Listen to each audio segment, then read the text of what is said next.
নমস্কার, নিউজ ভ্যানগার্ডের এক নজরে 25 আপনাদের প্রত্যেককে জানাই স্বাগত। আমি রয়েছে অমিত আপনাদের সাথে।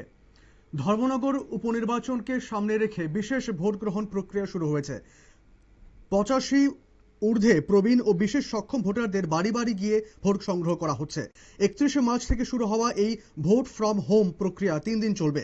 নির্বাচন প্রক্রিয়া কড়া নিরাপত্তার মধ্যে ব্যালট বক্স নিয়ে ভিডিওগ্রাফির মাধ্যমে ভোট গ্রহণ করছেন।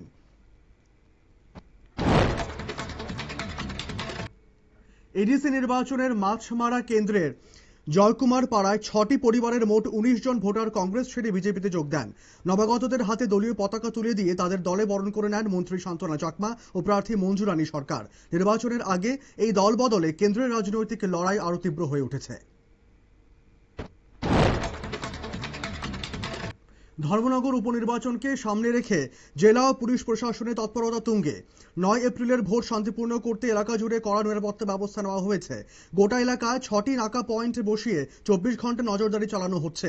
পুলিশ ও আধা সামরিক বাহিনী নিয়ে শহরের গুরুত্বপূর্ণ এলাকায় রোড মার্চ করা হয়েছে। রাজ্যের প্রাক্তন স্বাস্থ্যমন্ত্রী বিমল সিংহের 29তম শহীদান দিবস পালিত হল মঙ্গলবার। সিপিআইএম মহকুমা কমিটির উদ্যোগে আভাঙ্গা ও রূপসপুর সহ বিভিন্ন এলাকায় কর্মসূচি অনুষ্ঠিত হয়। শহীদ বেদিতে মাল্যদান ও নিরাপত্তা পালনের মাধ্যমে শ্রদ্ধা জানানো হয়। আলোচনা সভায় নেতারা সন্ত্রাসবাদের বিরুদ্ধে ঐক্যবদ্ধ থাকার বার্তা দেন। মালাকার সম্প্রদায়কে নিয়ে কুরুচিকর মন্তব্যের প্রতিবাদে কুমারঘাটে ক্ষোভ ছড়িয়েছে। অভিযোগ, সামাজিক মাধ্যমে লাইভে এসে শ্রীবাস দেব অশালীন মন্তব্য করেন। ঘটনার পর তার বিরুদ্ধে একাধিক এফআইআর দায়ের করা হয়েছে। অভিযুক্তের গ্রেফতার না হওয়ায় 5 এপ্রিল ফটিকরায় গার্লস স্কুল মাঠে এক প্রতিবাদ সভা ও মিছিলের আহ্বান করা হয়েছে। রাজ্যে জ্বালানি তেল ও গ্যাসের সংকট নেই বলে জানিয়েছে পশ্চিম ত্রিপুরা জেলার শাসক।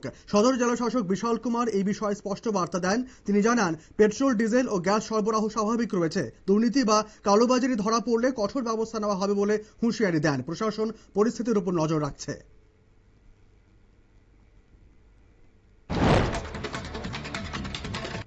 কিল্লা বাগমা ইডিসি কেন্দ্রে বিজেপির নির্বাচনী প্রচার সজ্জা নষ্টের অভিযোগ উঠেছে। সোমবার দুষ্কৃতীরা ফ্লেক্স ব্যানার ও দলীয় পতাকা ছিঁড়ে ফেলে বলে দাবি। কিল্লার চালতলাবাড়ি এলাকায় এই ঘটনাকে কেন্দ্র করে চাঞ্চল্য ছড়ায়। বিজেপি কর্মীদের অভিযোগ, পরিকল্পিতভাবে এই নাশকতা চালানো হয়েছে। দোষীদের শাস্তির দাবি জানিয়েছে বিজেপি।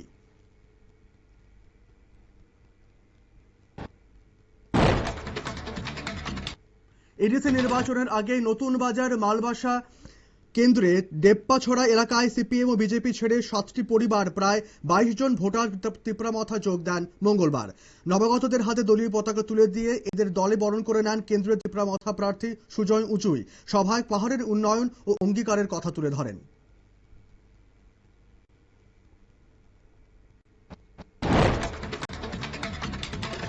রাজধানী আগরতলার হেনরি ডিরোজিও স্কুলে ঘটনার তদন্তের দাবিতে ডেপুটেশন দেওয়া হয়েছে। অখিল ভারতীয় বিদ্যার্থী পরিষদের প্রতিনিধি দল ভারপ্রাপ্ত অধ্যক্ষের সঙ্গে দেখা করেন। প্রথমে স্কুল কর্তৃপক্ষ তাদের প্রবেশে বাধা দিলেও পরে ভেতরে যেতে দেওয়া হয়। ঘটনার সুষ্ঠু তদন্তের দাবি জানান প্রতিনিধিরা। এই ঘটনাকে ঘিরে স্কুলে উত্তেজনার পরিস্থিতি তৈরি হয়েছে। খোয়াই জেলার মহাদেব টিলা ট্রাই জংশন থেকে 4 বাংলাদেশিকে আটক করেছে পুলিশ। তেলেমুড়ার দিকে যাওয়ার সময় সন্দেহভাজনদের আটক করে জিজ্ঞাসাবাদ করা হয়। ধৃতরা মৌলভীবাজার জেলার বাসিন্দা বলে স্বীকার করেছে এবং তাদের কাছে বৈধ নথি ছিল না। পুলিশ রিমান্ড চেয়ে তাদের আদালতে তোলা হয়েছে এবং ঘটনা তদন্ত চলছে। আগরতলার তথাকথিত অপহরণ কাণ্ডে নতুন মোড় সামনে এসেছে। পূর্ব আগরতলা থানার ওসি সুব্রত দেবনাথ জানান, অপহৃতরা আসলে চুরির সঙ্গে জড়িত। ধৃত 2 ব্যক্তি শাকিল মিয়া ও নয়ন দেব স্মার্ট সিটির কাজের রড চুরি করছিল বলে অভিযোগ। ঠিকাদারের লোকেরা তাদের ধরে থানায় নিয়ে আসে বলে জানা গেছে। আগরতলার লালমাটিয়া এলাকায় খুনের ঘটনায় এক অভিযুক্তকে আটক করেছে পুলিশ। 23 মার্চ রাতে কৃষ্ণ ভট্টাচার্যের সঙ্গে ঝগড়ার জেরে মিঠুন সাহা তাকে কোদাল দিয়ে খুন করে বলে অভিযোগ। পরে 24 মার্চ এলাকায় মৃতদেহ উদ্ধার হওয়ার পর তদন্তে নামে পূর্ব থানার পুলিশ। আটক মিঠুন সাহা জিজ্ঞাসাবাদে খুনের কথা স্বীকার করেছে। আগরতলা রেল স্টেশন চত্বর থেকে গাঁজা পাচারের সময় এক মহিলা ও দুই যুবককে আটক করেছে রেল পুলিশ। অভিযুক্তদের কাছ থেকে বিপুল পরিমাণ গাঁজা উদ্ধার করা হয়েছে। উদ্ধার হওয়া নেশা সামগ্রীর বাজার মূল্য প্রায় 2 লক্ষ টাকা বলে জানা গেছে। ঘটনায় জড়িতদের বিরুদ্ধে আইনানুগ ব্যবস্থা গ্রহণের প্রক্রিয়া শুরু করেছে। কাঞ্চনপুরে ব্যবসায়ীর উপর হামলা ঘটনায় এক অভিযুক্তকে গ্রেপ্তার করেছে পুলিশ। গত 29 মার্চ 10 দাগ কম্বলচেলা বাজারে অশ্বিনী শুক্লবৈদ্যকে রক্তাক্ত করা হয়। আহত ব্যবসায়ী শনাক্তকরণের ভিত্তিতে সুবল চন্দ্র দাসকে গ্রেপ্তার করা হয়েছে। বুধবার রাতে তার বাড়ি থেকে অভিযুক্তকে আটক করে কাঞ্চনপুর থানার পুলিশ। ত্রিপুরা ওমেন ফেডারেশনের সাধারণ সম্পাদিকা মেরি দেববর্মা বিজেপিতে যোগদান করেন। মুখ্যমন্ত্রী মানিক সাহার হাত ধরে ত্রিপুরা প্রদেশ বিজেপি কার্যালয়ে তিনি দলে যোগ দেন। এই যোগদান অনুষ্ঠানে প্রদেশ বিজেপি সভাপতি সহ অন্যান্য নেতারা উপস্থিত ছিলেন। নির্বাচনের আগে এই ঘটনাকে রাজনৈতিকভাবে তাৎপর্যপূর্ণ বলে মনে করা হচ্ছে। অসমে বিজেপি তাদের সংকল্প পত্র বা নির্বাচনী ইস্তেহার প্রকাশ করেছে। কেন্দ্রীয় অর্থমন্ত্রী নির্মলা সীতারমণের উপস্থিতিতে ইস্তেহার প্রকাশ করা হয়। দল প্রতিশ্রুতি দিয়েছে জিতলে তিন মাসের মধ্যে অভিন্ন দেওয়ানি বিধি চালু করা হবে। মোট 31টি প্রতিশ্রুতির মধ্যে লাভ জেহাদ ও ভূমি জেহাদের বিরুদ্ধে কঠোর আইন আনার কথাও বলা হয়েছে। এলপিজি সংকটের গুজবকে কেন্দ্র করে শুরু হয়েছে সাইবার প্রতারণা। এই বিষয়ে সতর্ক করেছে স্বরাষ্ট্র মন্ত্রকের Indian cyber crime coordination centre. Link বা কিউআর কোডে ক্লিক করালে ভুয়ো ওয়েবসাইটে নিয়ে গিয়ে ওটিপি ও পিন হাতিয়ে নেওয়া হচ্ছে। অচেনা লিংক বা অ্যাপ ডাউনলোড না করার পরামর্শ দিয়েছে কর্তৃপক্ষ।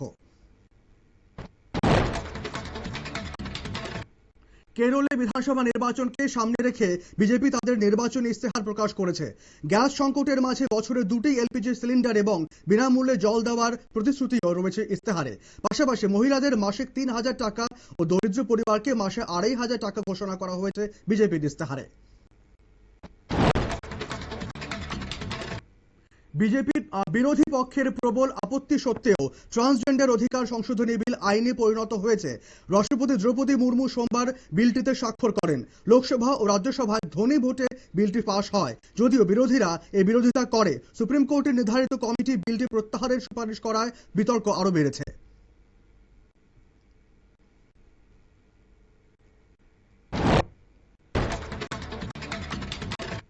দেশে 1 এপ্রিল থেকে নিষিদ্ধ হতে চলেছে দেশের চীনে তৈরি সিসিটিভি ক্যামেরা।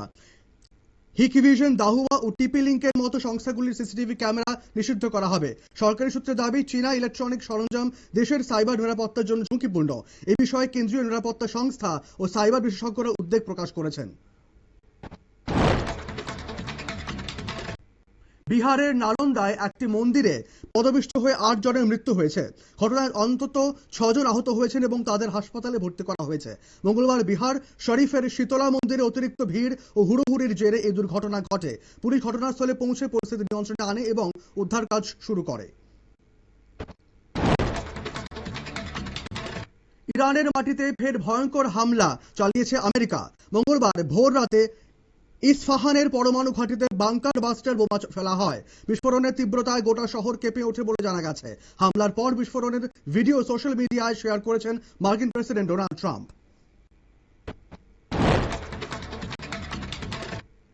শান্তি আলোচনার বিষয়টি সম্পূর্ণভাবে অস্বীকার করল ইরান। ইরানের বিদেশ মন্ত্রক মুখপাত্র ইসমাইল বাঘি জানিয়েছেন, কোনো আলোচনাই হয়নি, শুধু আমেরিকার পক্ষ থেকে আলোচনায় বসার অনুরোধ এবং কিছু প্রস্তাব এসেছে। ইরান স্পষ্ট করে দিয়েছে, এই মুহূর্তে আমেরিকার সঙ্গে আলোচনায় বসার কোনো পরিকল্পনা নেই।